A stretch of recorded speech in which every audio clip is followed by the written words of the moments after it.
Bonjour. Je remercie Essie pour l'invitation à participer à ce webinaire. Je suis donc Jean-Philippe Bonhomme, je suis directeur du cluster Drone Paris Région. Que voici. Alors tout d'abord, pour me présenter, donc mon expérience est principalement aéronautique pendant les un peu plus de 20 années l'année dernière. 10 ans, on va dire, sur la gestion de programme, et responsable de bureau d'études. Et puis les 10 autres années, c'était plutôt du marketing et vente pour des grands groupes français et américains.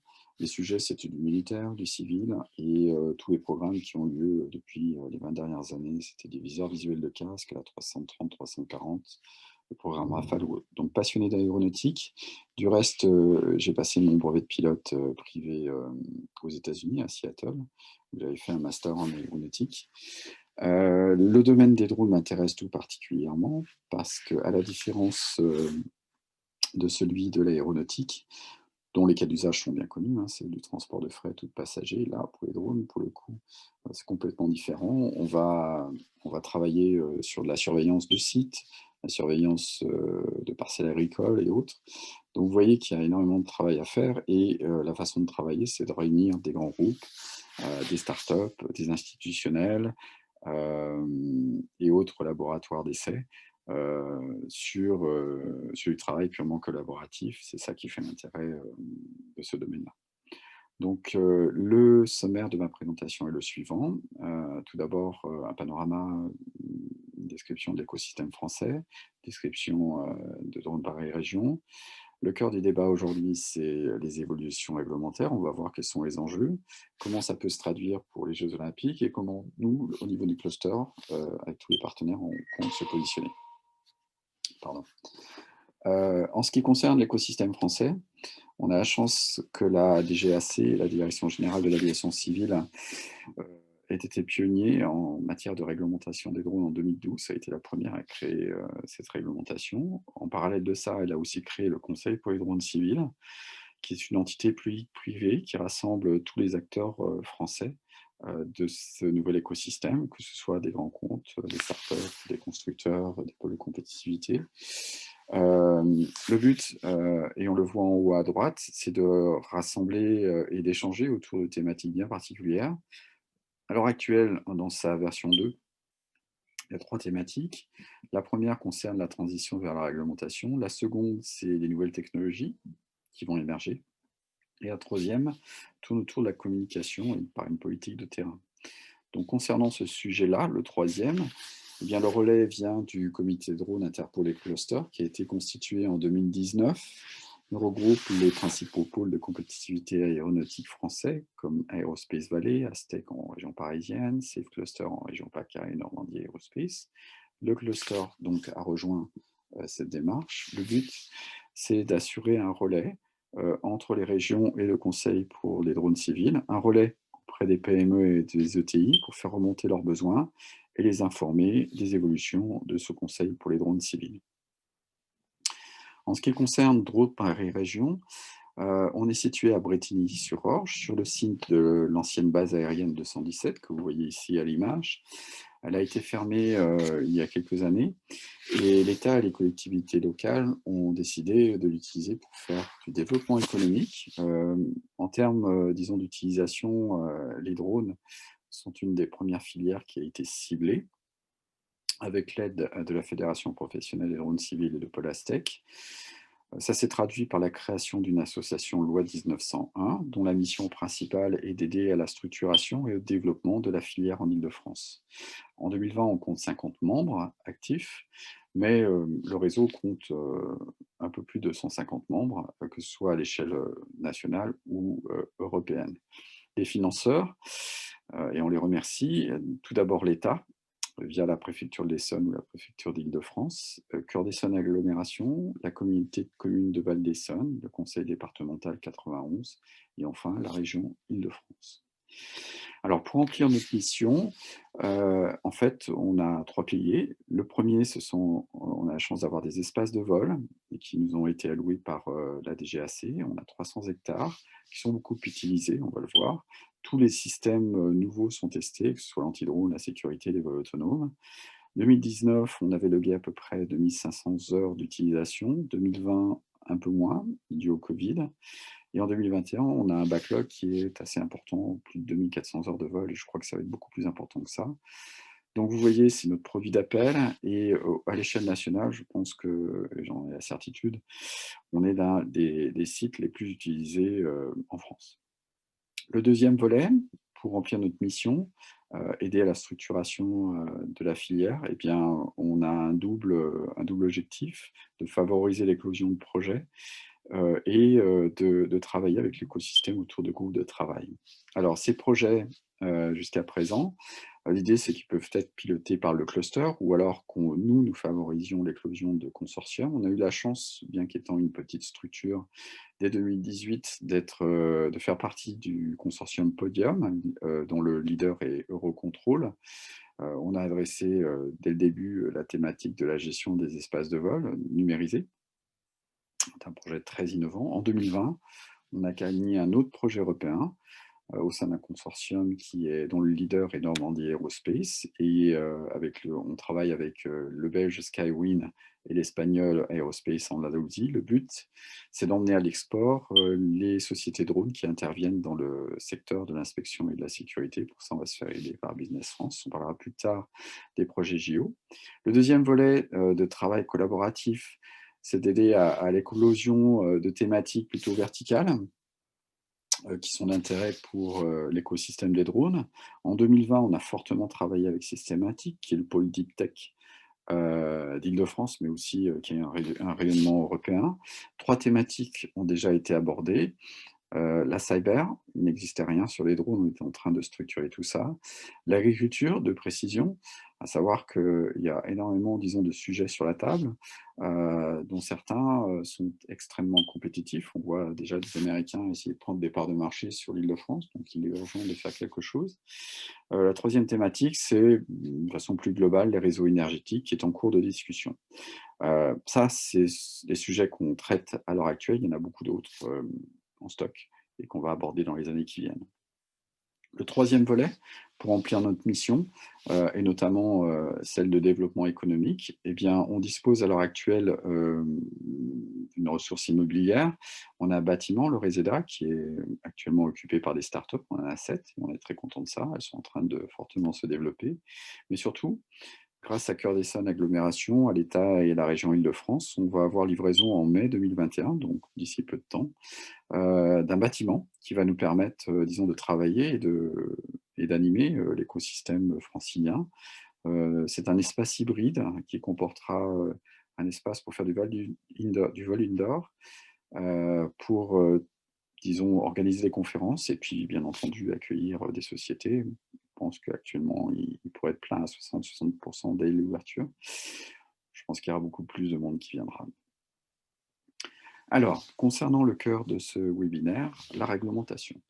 On a vu que depuis 2012, que ce soit en France et puis par la suite dans d'autres pays européens, la réglementation a déjà été créée pour permettre l'utilisation des drones à des fins de surveillance. Mais vous le savez bien, depuis 2 ans, on parle de beaucoup d'autres marchés, et notamment ceux de la logistique, que ce soit le transport de colis ou de personnes, mais aussi en ce qui concerne le marché qui concerne la gestion des espaces de vol. Entre 0 et 150 mètres, on pense que d'ici à 3 ans, il y aura 50 fois plus de drones qui voleront que d'avions qui volent dans les couches supérieures. Donc l'idée, c'est de numériser cet espace. Et le mot de guerre pour ça, c'est Unmanned Traffic Management ou UTM. Donc on voit bien c'est un sujet qui dépasse les frontières nationales. Donc la communauté européenne et notamment l'EASA ont décidé de s'emparer du sujet. En 2019, il y a 2 réglementations qui sont sorties. L'une qui concerne l'usage des drones, en envisageant justement ces usages logistiques, et l'autre qui concerne l'UTM, donc la numérisation des espaces de vol. Donc mon but, c'est de d'introduire quels sont les enjeux au travers de ces réglementations. Pour ce qui est des éléments descriptifs, il y a la DGAC qui a sorti sur internet des vidéos qui sont vraiment très, très bien faites et que je vous invite à visualiser. Alors très rapidement, quel est l'objectif de cette réglementation drone? Eh bien, elle crée 3 catégories en fonction du risque qui est lié à l'utilisation de ces catégories. En gros, euh, celle avec le risque le plus faible s'appelle catégorie ouverte ou open. Celle avec le risque le moyen, c'est la catégorie spécifique. Et celle avec le risque le plus élevé, c'est la catégorie certifiée ou certified. 95% des utilisations en France vont tomber dans le domaine open ou ouvert, en vert à gauche. Au milieu, le spécifique va, disons, recueillir les utilisations qu'on connaît en France sous l'égide du S4, c'est-à-dire les scénarios longue élongation, où là, le risque est plutôt un risque opérationnel, avec des études de risque relativement limitées. Et la catégorie phare, enfin celle qui va avoir le risque le plus important, c'est la catégorie certified, qui est en cours de création. Toutes les réglementations ne sont pas encore définies. Mais en fait, là, ce qu'il faut savoir, c'est que ça va être quasi de la réglementation pour avions, enfin comme pour les avions. Pour mémoire, les avions sont certifiés dans le but de limiter les risques effectivement de crash, et la probabilité de ce crash est de 1 sur 10 puissance 9. 10 puissance 9 étant le nombre d'heures de vol. Et l'objectif pour les drones, c'est d'atteindre ce niveau, disons, de fiabilité, sachant qu'actuellement, ils sont sur le niveau de fiabilité, c'est de 1 sur 10 puissance 4. Donc il y a du travail à faire. Alors, je passe sur les déclinaisons plus techniques. La deuxième réglementation, celle qui concerne les espaces de vol, donc la numérisation de ces espaces, comment trouver des outils qui sont capables de les numériser. Tout d'abord, les espaces de vol vont être partitionnés en 3 catégories, grosses catégories. Au centre, ça va être les catégories pour les zones de vol qui sont autour des aéroports. À droite, ça va être toutes celles qui relèvent des survols d'agglomération ou de villes. Et enfin, la troisième, ben, ce sera ce qui reste en complément de ces 2 premières catégories. D'une façon pratique, qu'est-ce qu'il faut en retenir? Eh bien, cette réglementation va entrer en vigueur en 2023. D'ici là, ça va être une transition douce. Mais principalement, les drones vont devenir, et notamment pour la catégorie certified, vont être considérés comme des aéronefs.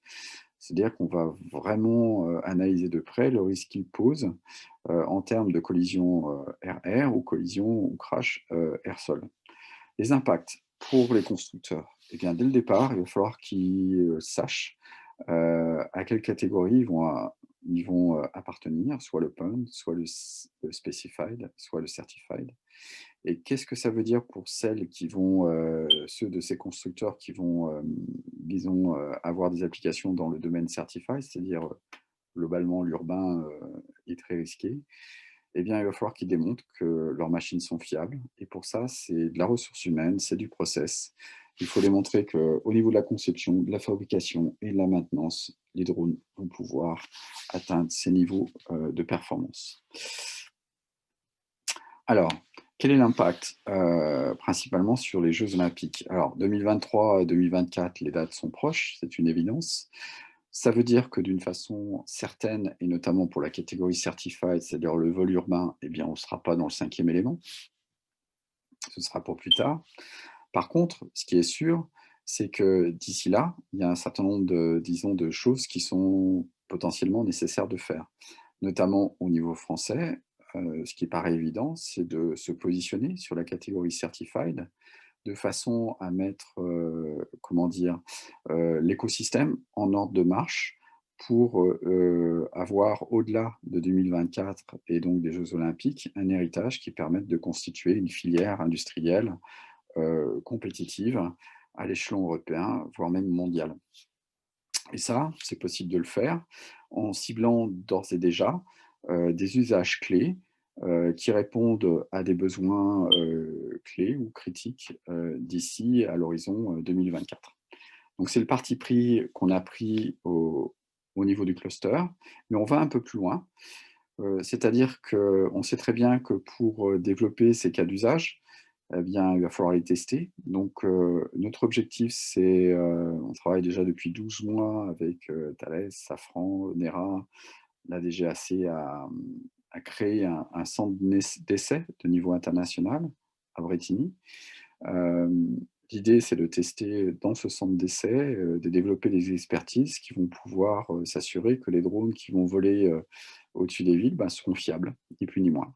Donc c'est une expertise, assez clé, qu'on se propose de développer, au sein du cluster.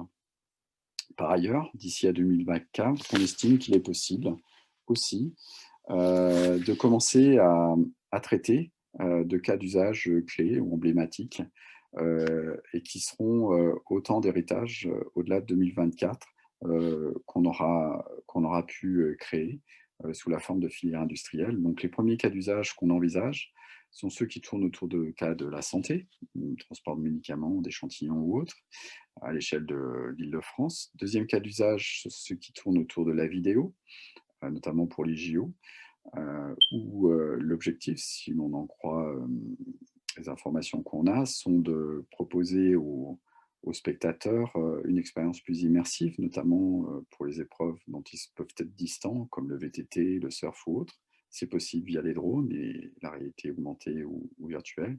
Et bien évidemment, il y aura le sujet de la sécurité des sites.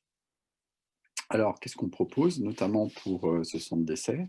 Eh bien, comme on l'a vu au sein de notre bâtiment, qui va être livré en 2021, eh bien, il abritera le centre de supervision technico-opérationnelle de ce centre d'essai, qui va se matérialiser par un couloir d'une longueur de 40 kilomètres entre Brétigny et Saint-Quentin-en-Yvelines, qui est un site olympique. Tout ce couloir sera supervisé par des moyens de radar et de télécommunications assez performants.